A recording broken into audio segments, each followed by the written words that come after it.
This episode of Internet Today is brought to you by HoneyBook. Oh, how the mighty have fallen. Well, okay, saying that now, after years of missteps from Bethesda, it's pretty redundant. But their latest gaming announcement is quite possibly their dumbest idea yet, and has undoubtedly driven a stake further between themselves and their consumers. It's a $100 subscription to the universally panned game Fallout 76. Possibly the most cynical move by a game studio ever. Yeah. From the time Fallout 76 was first announced back in early 2018, to the initial gameplay demo, which premiered at E3 a few weeks later, to its open beta just weeks before initial release, the game was met with plenty of what turned out to be justified skepticism. Was the game's engine even strong enough to support an MMO-style experience? Would fans of the series, who were completely content with the single-player experience, be interested in playing Fallout online with other people? For me, that's a hard no. Would players get over the fact that you couldn't even talk to NPCs and would instead rely entirely on pre-recorded tapes to get your quests? The answer to all of those was a resounding no. And almost as quickly as it was released, it was mainly forgotten about. Yeah, and yet, it remains. Yeah, I'll say that, yeah, it was kind of fun to play Fallout with your friends. If you had friends that were all online playing at the same time and you could actually get into the same world and play for a bit until you got glitched out or booted. Hey, we all got suckered, didn't we? But aside from the main storyline and playing it with a friend, there wasn't much there.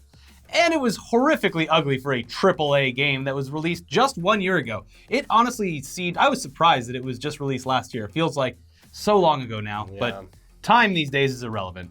Now, sure, you could build camps that would get glitched out and deleted if someone else built on top of them or whatever. You could also set off bombs, and those would sometimes crash servers. And you could also fight bosses that were somewhat challenging, but there was nothing really going on after that. Just constant level grinding for no discernible reason. Yeah, it was basically all of my least favorite things about the Fallout games. In one. Yeah. With none of the things I liked about Fallout. Sounds great, Todd. Yeah. Anyway, then earlier this year, Bethesda thought they had the perfect plan to reinvigorate the player base in addition to bringing in and hooking new players who hadn't given the game a shot yet. A fucking Battle Royale mode. Oh, woo! Oh, I forgot that happened. Yeah.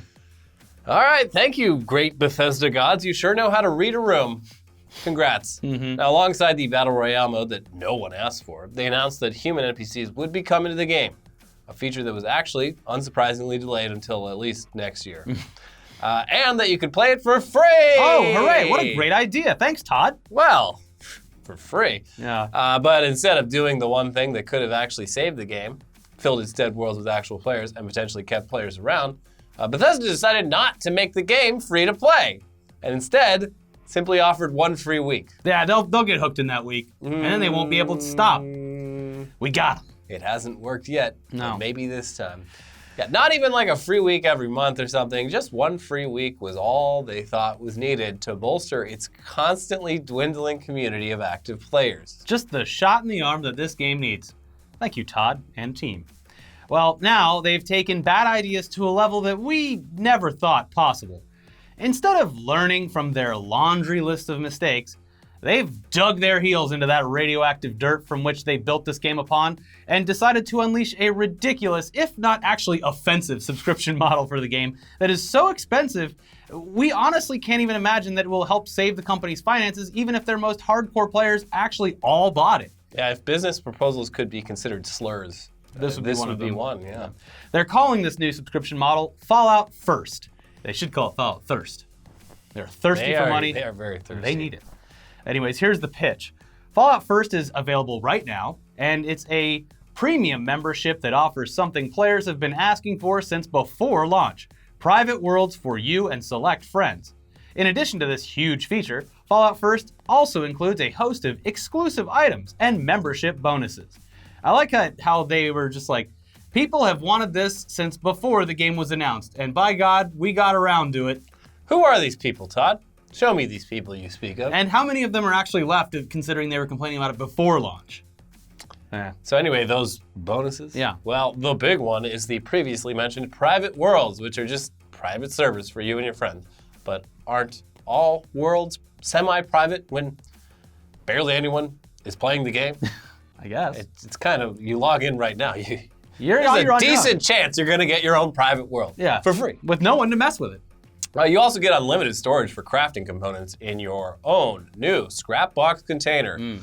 A new placeable fast travel point with a stash, sleeping bag, and more for your basic needs. 1,650 atoms per month to use in the atomic shop, which is it's like $15 worth per month. But that many atoms will only buy you some paint for your power armor, or maybe a few aesthetic furniture choices for your camp. It's not a lot when you look at how much things cost in the game.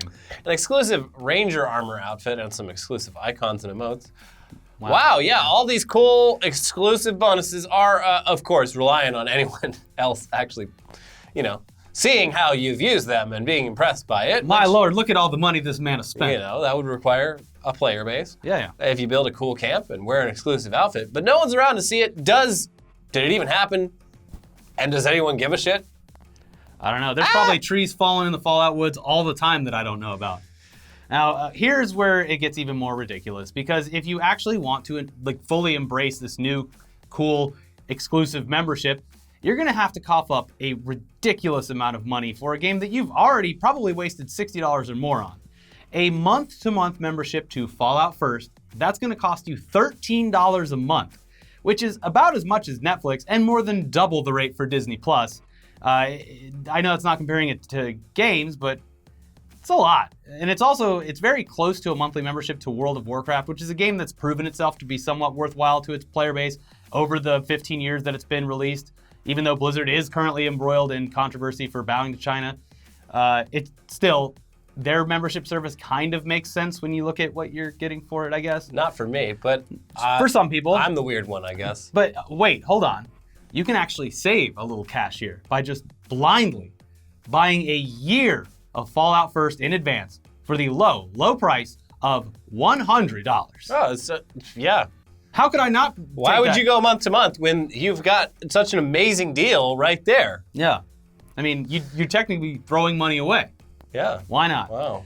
And yes, by the way, you still, to this date, have to buy the actual base game for around $40 now, if you get it at retail. There's other ways to get it, I'm sure, for cheaper. And even with this membership option, it still hasn't gone free to play, and it probably never will.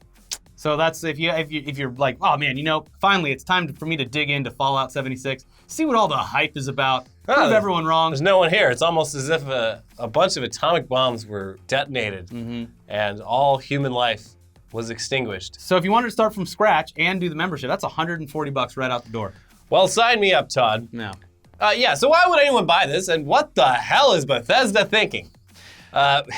Well, obviously, they've heard whatever Fallout 76 players are left. Loud and clear, gamers. They definitely want private servers so they can keep the things that they and their friends have built consistent. Players want a world that is their own and won't need to be changed or altered by the need to jump into a new world and potentially have your camp destroyed by some prick. Fine. But holy shit, that price point. Yeah. And we cannot imagine that the whole player base would buy this. It would just be a certain percentage. I would imagine a low percentage. Single digits, perhaps. So it really looks like they're trying to milk whatever money they can out of this game before it's completely dead and forgotten about. And they honestly don't care at all about the bad press and negative reaction from people online, because the majority of people online who are complaining, they're not playing the game or they gave it up a long time ago. Plus, they've already taken so many hits as a company just because of the existence of this game that it honestly couldn't get worse for them. And they know that all they have to do is show up to E3 next year with some gameplay footage of Elder Scrolls 6, and everyone who's been shitting on them for the past 2 years will just shut the fuck up and start drooling for that next release. They'll be clapping like seals. Oh my god, there it is, the Elder Scrolls 6. Thank you, Todd. We struggled through the Fallout 76 release and finally got what we were seeking. Elder Scrolls 6. I'm so fucking angry. Fallout is my favorite game franchise, and it is clearly it's the possession of people who are absolutely insane. Well, now you know how Star Wars fans feel. Anyways. And Zack Snyder fans. Release the extended cut of Fallout 76. We know it's hiding there somewhere. There's a good game there somewhere. Now, Bethesda, they have nothing to lose at this point, simply because of Elder Scrolls 6. They will show off that game. They'll announce a release date for it, even if it's years away from when they actually show footage. And everyone will love them again until it's released. And then they might hate them, because who knows? But chances are it'll probably be good, at least as good as Skyrim, I guess. Unless hopefully. unless it's some always-on fucking bullshit. Yeah, we don't know. We don't know. But I would say I'd have faith in them learning from mistakes, but they've proven that they haven't been able to do that. But I still have hope for Elder Scrolls 6, as a lot of people do. However, at the very least, people hopefully will be a little more hesitant to believe them this time around, and you would expect that pre-orders for a surefire hit like Elder Scrolls might actually not be what they had previously hoped because of their current reputation. Fool me thrice. Yeah, and we should also probably add that this Fallout First announcement is extra hilarious because it happened just days before the release of The Outer Worlds, a game from Obsidian Entertainment, who'd previously worked on Fallout New Vegas, and also I think some of the writers or some of the original devs from Fallout 1 and 2. Yeah. They're involved as well. It's basically everything that the diehard Fallout base has been asking for years, just in a game that isn't technically Fallout. Yeah. And yeah, Outer Worlds coming out very soon, and it's getting damn good reviews, with many claiming that it's the best Fallout game since Fallout 3. Yeah. A knife in the heart of Bethesda. Since Fallout 3, this is some New Vegas erasure, and I won't stand for it. Yeah. So anyway, yeah, at least fans of the previous titles will have something new to play really soon, even if it's obviously not in the same universe. I'm excited. And I just, you didn't mention this, but yeah, the Fallout First costs more than Xbox Game Pass, which grants you access to all the games and Outer an Worlds. excellent library, but also, very soon, Outer Worlds. Yeah. For a monthly price less than the cost of some cosmetic fucking bullshit for a game that should have never been released. No. Now, before we get into the rest of the news for today, which includes some positive updates on the whole China scandal, as well as another huge gaming fail from a massive company, let's take a moment to thank today's sponsor, and that is HoneyBook. HoneyBook. If you're like us, you run your own business, but you're also used to doing everything with that business. It's a lot. If you're struggling to get through your to-do list, HoneyBook can help. When you started your business, did you dream about all those admin tasks like drafting proposals and contracts and tracking down payments? Of course not. Ugh. And if that wasn't part of your vision, you should check out HoneyBook. HoneyBook is an online business management tool that organizes your client communications, bookings, contracts, and invoices all in one place. HoneyBook makes it simple to run your business better. Professional templates, e-signatures, and built-in automation keeps everything on track and makes you look good. They can even consolidate services you already use like QuickBooks, Google Suite, Excel, and MailChimp or Gmail. It is the #1 choice for client and business management for freelancers and business owners. Save time and do more of what you love with HoneyBook. And right now, HoneyBook is offering our viewers, that's you, 50% off when you visit honeybook.com/itdaily. Payment is flexible, and this promotion applies whether you pay monthly or annually. Go to honeybook.com/itdaily for 50% off your first year. That is honeybook.com/itdaily, all one, no space. Link in the description. Thank you for sponsoring the show. Now, back into the news now, with what appears to be one of the most egregious attempts at cashing in on a successful franchise that we've ever heard about. Since Fallout 76. Yeah, and that includes Fallout. Somehow, Fallout has been outdone this week Yeah. by the folks over in Connecticut, the McMahons. We're talking about WWE 2K20, the absolute catastrophe that its release has so far been. For me, it's been a fucking joy, though, because I love watching all this goddamn, stuff. I like actively the hashtag PS4 share. I just scroll through it all day. Like, oh man, they got any more of those shares? Yeah, they keep popping up and they're always entertaining. Not if you spent the money to produce them. When I think the game can't get any more fucking glitched out, Yeah. I see a new one where I'm like, That's the thing is like Holy shit. buying this game, if you know how to capture media and have somewhat of a social media presence, it's actually paying you back in views and recognition. So kind of an investment. yeah. Matt, admittedly, we have to start out by saying that we've never really played any of the games in this series, but we are well aware of how massive professional wrestling is and just how rabid the fan base is.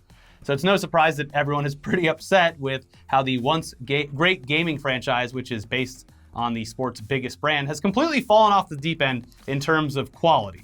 Yeah, it looks like shit. It does. Every year I'm like, why does this look like a game that came out 10 years ago?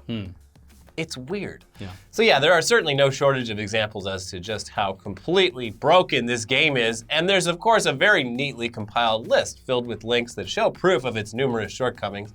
It includes things like horrible amounts of lag and frame rate drops in multiplayer matches, multiple crashes caused by simple actions from the player, incorrectly labeled intro music, referees not working properly. 3, 10, 17. They're like 1. walking around on their knees, or Yeah. they're just like stuck in it. There's absurdly wacky animations. That's the best part. Yeah.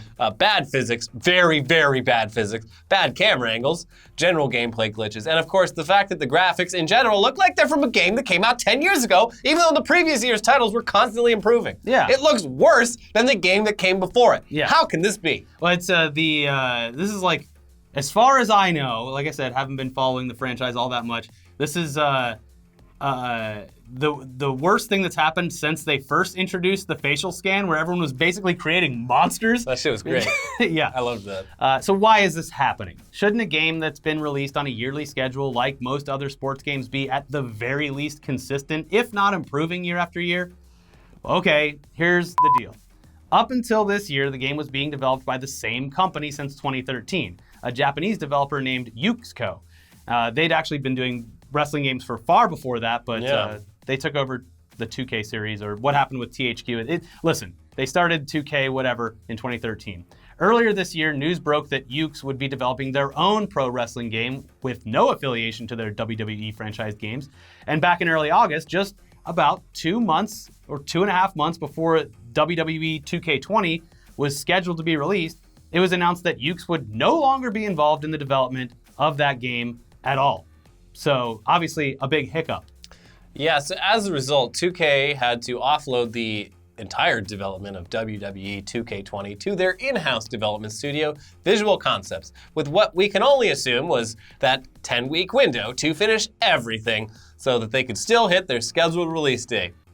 What could go wrong? So yeah, basically the company that built the engine and had years of experience building these games left. Bye. And 2K's in-house studio, who hadn't been working on this game, was just sort of given the engine and told, I don't know, make it work no matter what, or you lose your fucking jobs. It's crunch time, baby. Crunch time, 80-hour weeks, kiss your family goodbye. Yeah, so the clips you've seen online, or the frustration you've experienced in actually trying to play this game and, have it live up to the standards set forth by previous iterations, is the result of This happened. all of these things happening. Yeah. 2K apparently had no choice but to put out just whatever they had by the time the release date came around. You wanted it, you got it. Here's And, 2K20. Yes, it's their fault. Yeah. This probably could have been avoided, or yeah, we're sure that in addition to crapping out whatever they could in time to hit quarterly goals for their investors, the license with WWE was probably on the line as well. Yeah, you could assume that. If they pulled the game or delayed it, they could have been in violation of their contract with WWE, which could have potentially given them a whole new list of problems. So- You got Vince on the phone, Vince showing up at your office. Where's the damn game? Where's my fucking game? I don't care, it looks like shit. Oh, oh. All I know about wrestling is from GIFs. Yeah, seriously. Either way, it is hilarious to see just how bad a game can turn out if the people who've been, experienced in creating it just leave the project. And yeah, you gotta kind of feel bad for fans who bought it so they could have the latest and greatest version of the game. But at the very least, it appears that Sony is offering refunds for digital purchases of the game, which typically is not an option. But at this point, it's a necessity because of the amount of bad press and proof, visual proof, constant visual proof that the game is fundamentally broken. Now, in addition to that, all of this is made for some great content online, as we said earlier, because it's a never-ending stream of examples showing how broken this AAA title is. It's hilarious. Yeah, I mean, if this was just like some Gary's Mod thing, Yeah, it'd be beautiful. people would be all over it. But this is supposed to be a functioning wrestling game, Yeah. And it's not. But now is a great time. I don't follow this shit too closely, but Twitter and Google both think that I am really into wrestling, even though I'm not. Oh. So I am aware that AEW, the All Elite Wrestling, Yeah. is sort of taking over. It's picking up steam. I watched the It's- first episode of it. It was Yeah. it was wrestling. More than any other company in the last 20 years, they're actually sort of they look like they might be competition. So this is now a great chance for them to Step in. make their own video game that isn't a buggy mess, and That's how I got into wrestling in the first place in the 90s, was playing wrestling video games. I cannot fucking wait until 2K releases XFL Football 2K21, because that is just going to be a dream of a The game. glitches will make sense, though. It's like, oh, he like flew off into the sky. It's Yeah, because that's he got hit super hard. Yeah. Anyways, enough wrestling. Moving on now. How about an update regarding China and Hong Kong? Mm-hmm. There's been no shortage of continuing examples of companies bending the knee for China. But on opening night of the official NBA season, we did get to see some positive examples of outspoken people within the NBA as well as fans. Mm-hmm. First up, during an NBA pre-show on TNT, right outside of the Staples Center here in LA, where the Clippers were about to face off against Chairman LeBron and their crosstown rivals, the Lakers, legendary basketball player, very tall man, and rising EDM star DJ Shaquille O'Neal rocked the house and probably pissed off the NBA execs that he works for when he voiced his opinion on the China scandal, saying the following. We, as American people, we do a lot of business in China, and they know and understand our values, and we understand their values. And one of our best values here in America is free speech. We're allowed to say what we want to say, and we are allowed to speak out on injustices, and that's just how it goes. And if people don't understand that, that's something they have to deal with. Now, he continued, I just think it was unfortunate for both parties. And then you got people speaking when they don't know what they're talking about. But Daryl Morey was right. Whenever you see something wrong going on anywhere in the world, you should have the right to say, that's not right. And that's what he did. Yeah, the other announcers, it was split. Charles Barkley really let me down. He was very much towing the company line. And I'm like, Charles Barkley is supposed to be the one who just speaks whatever's on his mind at the given moment. Like, he's a hilarious character, and he very much was just like, yeah, I don't know, I think it's kind of selfish, like, you know, you're hurting people's jobs. We're all trying to just make money here. I do like that he added people don't know what they're talking about as a clear reference to LeBron, who said that people don't know what they're talking about. Love that. Anyway, this was also in addition to the fact that the NBA does seem to be coming to their senses a tiny bit. A little bit. A little bit, yeah. Almost entirely, thanks to the fan backlash. Because it was reported a few days ago that the Chinese government actually asked the NBA to fire Daryl Morey, and reportedly, NBA Commissioner Adam Silver responded to them saying, there's no chance that's happening. There's no chance we'll even discipline him. Which is a great response. Yeah. It's also a response that may not have been made if it weren't for the backlash. I guess we'll never know. But that's good. Yeah. In addition to all of this, a young fan made everyone online very proud when he tricked a cameraman into showing him holding up a Clippers shirt on the dance cam, only to drop that shirt and reveal a Fight for Freedom Stand with Hong Kong shirt that was hiding underneath. We can't show you the video here because we would definitely get struck for copyright, but we have linked it down below, and you should definitely, I know we used images to show what happened, but you should watch the video. Just for the cameraman's reaction to it, which is to just wildly pan the camera. Oh no, they told me if I showed Hong Kong stuff, I'd be in big trouble. Wow! That's literally like the reaction as if you were like caught staring at someone and you just like they tried to play it off. It is it's really worth it. Yeah, I love this because it's like your odds of getting on the dance cam very low unless very you're a child. low. Doing the dab. Yeah, but this kid knew what he was doing. He's a cute kid. He's doing a fun dance, holding the shirt up, and then it was just like, ha-ha, boom, stand with Hong Kong, gotcha. Motherfuckers. Yeah. What are you gonna do? Kick me out? I'm a child. You can't do that. It was wonderful. Yeah, Rod Breslau's tweet of it has like 45,000 retweets. It's fantastic. It is, it's a very successful bit of civil disobedience by this child. Yeah. And a I hero commend at school, him. I'm sure. When he is old enough, I hope he does great things. Yeah. Anyways, that's it for today's episode. We didn't do a podcast for our patrons this week, but we did do a Jackbox Party Pack 6 stream. And we invited with our patrons. And YouTube members. It's not public, it's unlisted, so the link is down in the description if you want to watch it. It's 3 hours of video games, so sit back. Didn't want to clutter our shit up, but it's there. Go to sleep with it on. We'll serenade you to sleep with our terrible jokes. Yeah, there's also a new episode of Tech News Day where we did some fun news about rodents driving cars and digital prayer beads, and then some less fun news about Amazon warehouses continuing to like kill people that work there. It's a mixed bag. Yeah. And also Weekly Weird News where we covered, the latest Jacob Wohl stuff, but also the president. The president being a psychopath. Yeah. Anyways, check those out. We'll see you guys next time. Bye-bye. Bye-bye.